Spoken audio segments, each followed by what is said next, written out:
కూటమి ప్రభుత్వం ఈరోజు అధికారంలోకి వచ్చాక ప్రజలకి మంచి చేయాలి, రాష్ట్రాన్ని అభివృద్ధి వైపుకు నడిపించాలి, ప్రజలకి తాము మేనిఫెస్టోలో చెప్పిన ప్రతి ఒక్కటి అందజేయాలన్న చిత్తశుద్ధి లేకుండా కేవలం రెడ్ బుక్ రాజ్యాంగం అంటూ రాజ్యాంగానికి విరుద్ధంగా ఈరోజు వాళ్ళు తప్పుడు కేసులు పెట్టి వాళ్ళు చేస్తున్న హెరాస్మెంట్ చూస్తుంటే చాలా అసహ్యం వేస్తుంది. ఈరోజు వైఎస్ఆర్ కాంగ్రెస్ పార్టీ నాయకుల మీద కేసులు పెట్టి వాళ్ళని అరెస్ట్ చేసి కోర్టుకు తీసుకువెళ్లి కోర్టులో బెయిల్ ఇచ్చే లోపల ఇంకో పోలీస్ స్టేషన్ లో ఇంకో కేసు పెట్టి మళ్లీ ఇంకో కోర్టుకు తీసుకెళ్తాం, అక్కడి నుంచి బయటకు వస్తే మళ్లీ ఇంకో కోర్టులో కేసు పెట్టి ఇంకో చోటుకు తీసుకెళ్తాం. ఇది మనం కళ్ళారా పోసాని కృష్ణమురళి కేసులోనే మనం చూస్తున్నాం. అలా చాలా మంది మీద కూడా జరుగుతున్న విషయాన్ని ప్రజలు తెలుసుకోవాలి. ఎందుకంటే సుప్రీంకోర్టు క్లియర్ గా మార్గదర్శకాలు ఇవ్వడం జరిగింది.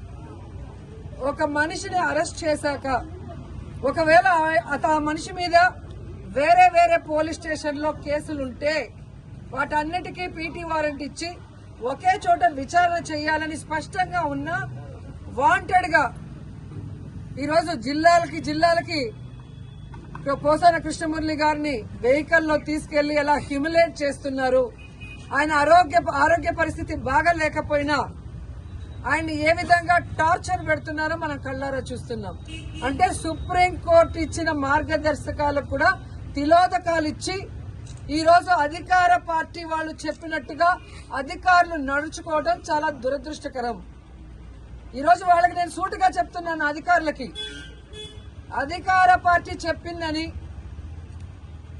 మీరు ఈ విధంగా సుప్రీంకోర్టు మార్గదర్శకాలకి తిలోదకాలు ఇస్తే ఈ రోజు మా పార్టీ నాయకులు ఇబ్బందులు పడొచ్చు, కానీ భవిష్యత్తులో రాబోయేది వైఎస్ఆర్ కాంగ్రెస్ పార్టీ. జగన్మోహన్ రెడ్డి గారు ముఖ్యమంత్రి అయిన తర్వాత నిబంధనలకు విరుద్ధంగా పనిచేసిన అధికారులని మా వాళ్ళని ఎక్కువ రోజులు జైల్లో పెట్టాలని తప్పుడు కేసులు పెట్టి అధికారులని మిస్యూజ్ చేస్తున్న కూటమి ప్రభుత్వ నాయకుల్ని ఎవరిని వదిలిపెట్టము, న్యాయబద్దంగా అందరినీ కూడా శిక్షిస్తామని కూడా వాళ్ళకి ఘంటాపదంగా చెప్తున్నాను.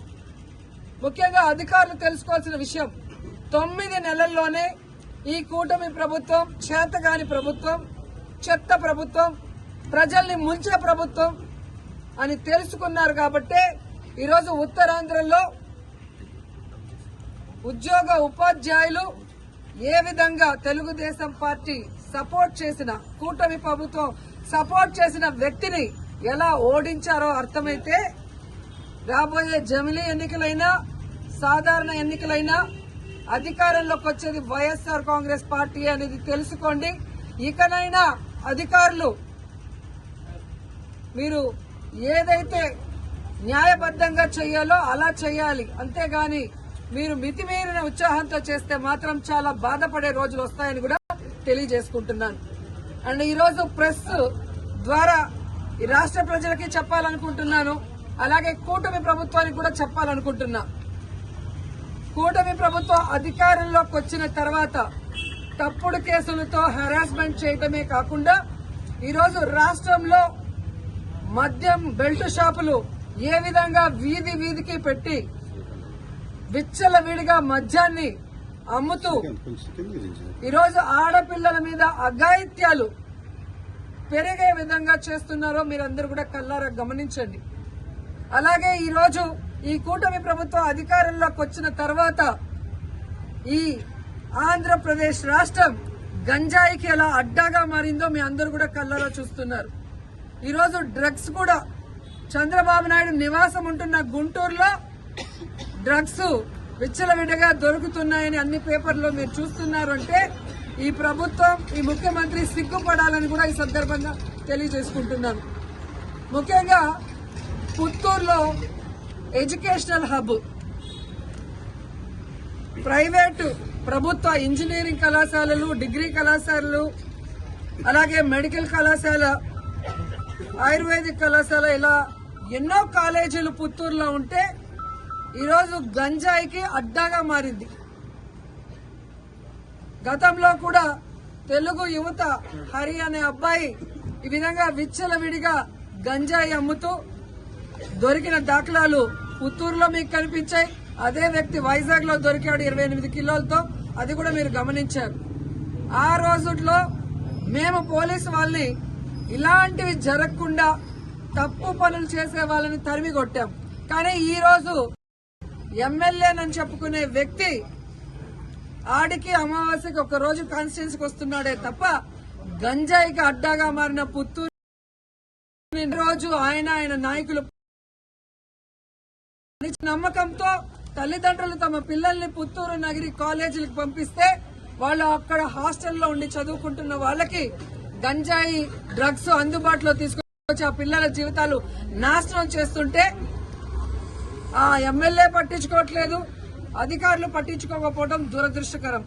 ఎందుకంటే మొన్ననే నగరి రూరల్ ఎంకొత్తూరు హై స్కూల్లో పిల్లలు గంజాయి తాగి హెడ్ మాస్టర్ కాలర్ పట్టుకోవడం, ఆడపిల్లల్ని గిచ్చి ఏడిపించడం, టీచర్లని బూతులు తిట్టారని పెద్ద ధర్నా జరిగిన విషయం కూడా మీరందరూ కూడా గమనించుంటారు. సో ఈ విధంగా తెలుగుదేశం పార్టీ అధికారంలోకి వచ్చాక నేరస్తులకి ధైర్యం వచ్చింది. నేరాలు చేయడానికి ఏదో వాళ్ళకి లైసెన్స్ ఇచ్చిన విధంగా రాష్ట్ర వ్యాప్తంగానే కాకుండా నగిరిలో కూడా చాలా దౌర్భాగ్య స్థితిలోకి ఈ ప్రభుత్వం తీసుకెళ్లటం బాధాకరం. ఒక పక్క 100 రోజుల్లో గంజాయి అరికడతానని చెప్పి ముఖ్యమంత్రి గారు, హోమ్ మినిస్టర్ గారు చెప్తారు. కానీ 100 రోజులు అయిపోయింది. కుప్పంలో గంజాయి సాగు జరుగుతూ కూడా మీరు వీడియోలన్నీ చూస్తుంటారు. మరి ఒక పంట పండాలి అంటే ఈ రోజు ఇత్తనం వేస్తే రేపు రాదు కదా.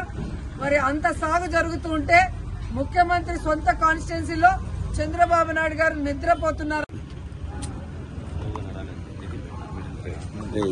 కూటమి ప్రభుత్వం ఈరోజు అధికారంలోకి వచ్చాక ప్రజలకి మంచి చేయాలి, రాష్ట్రాన్ని అభివృద్ధి వైపుకు నడిపించాలి, ప్రజలకి తాము మేనిఫెస్టోలో చెప్పిన ప్రతి ఒక్కటి అందజేయాలన్న చిత్తశుద్ధి లేకుండా కేవలం రెడ్ బుక్ రాజ్యాంగం అంటూ రాజ్యాంగానికి విరుద్ధంగా ఈరోజు వాళ్ళు తప్పుడు కేసులు పెట్టి వాళ్ళు చేస్తున్న హెరాస్మెంట్ చూస్తుంటే చాలా అసహ్యం వేస్తుంది.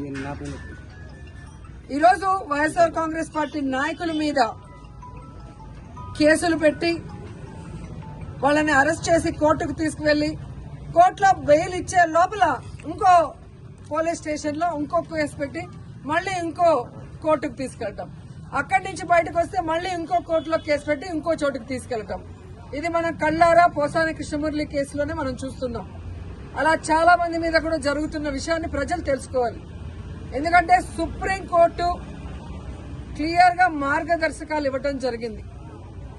ఒక మనిషిని అరెస్ట్ చేశాక ఒకవేళ ఆ మనిషి మీద వేరే వేరే పోలీస్ స్టేషన్ లో కేసులుంటే వాటన్నిటికీ పీటీ వారెంట్ ఇచ్చి ఒకే చోట విచారణ చేయాలని స్పష్టంగా ఉన్న వాంటెడ్ గా ఈరోజు జిల్లాలకి పోసాన కృష్ణమురళి గారిని వెహికల్లో తీసుకెళ్లి ఎలా హ్యూమిలేట్ చేస్తున్నారు, ఆయన ఆరోగ్య పరిస్థితి బాగా లేకపోయినా ఆయన్ని ఏ విధంగా టార్చర్ పెడుతున్నారో మనం కళ్ళారా చూస్తున్నాం.